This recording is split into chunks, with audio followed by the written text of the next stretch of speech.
వలన మనం మూర్ఖులం అవుతున్నాము.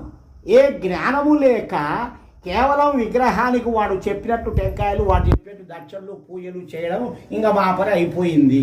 నీకు ఏ జ్ఞానం చెప్పడు, వానికి తెలుదు, నీకు రా. కాబట్టి పరమాత్మ, అసలు పరమాత్మను తెలుసుకోవాలి అంటే ఋషుల మార్గం, వేద మార్గం ఒకటే. వేదాలను ఆచరించారు ఋషులందరూ.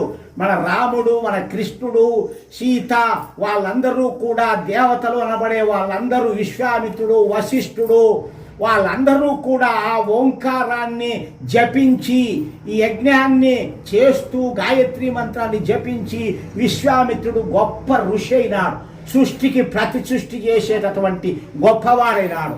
కానీ మనము చేసే పూజల్లో ఎవరైనా గొప్పవాడున్నాడా? ఆలోచించండి.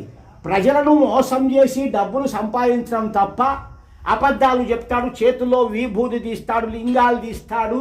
ఇవన్నీ ప్రజలు మోసం చేయడానికి. అంత మహిమ ఉంటే నీకు మహిమలు ఉంటే మరి ఈ ప్రజలను బాగుపడలేక ఇబ్బందులు బాధల్లో ఉండే వాళ్ళను ఉద్ధరించు, డబ్బులు పుట్టించు, వాడికి కావలసినవి ఇవ్వు. నీ చేత ఏమీ కాదు. ఎందుకు? అందరికి డబ్బులు ఇచ్చే శక్తి నీకుంటే వాళ్ళ డబ్బులు నువ్వు తింటావా? వాళ్ళ డబ్బులు నువ్వు తిని మంచి మంచి క్వార్టర్స్లు, బిల్డింగులు కట్టుకొని, బిల్డింగ్లలో అన్ని వసతులు పెట్టుకొని హాయిగా కులుకుతూ ఉంటారు స్వామీజీ. ఇక గుళ్ళు గోపురాల్లో, ఉత్సవాల్లో విగ్రహాలు, దేవాలయాలు ఊరేగించి వీటన్నిటినీ కూడా డబ్బులు సంపాదించి ప్రజలతో వాళ్ళు పొట్టలు పెంచుకొని, బొజ్జలు పెంచుకొని తింటూ బ్రతుకుతూ ఉన్నారు. సోమరిపోతులు ప్రజల సొమ్మంతా తిని పాపమంతా కూడా పెట్టుకుంటున్నారు. వీళ్ళకు పాపాలు తెలియవు, పుణ్యము తెలియదు. ఎక్కడ డబ్బు వచ్చి అక్కడ దోచుకోవడమే.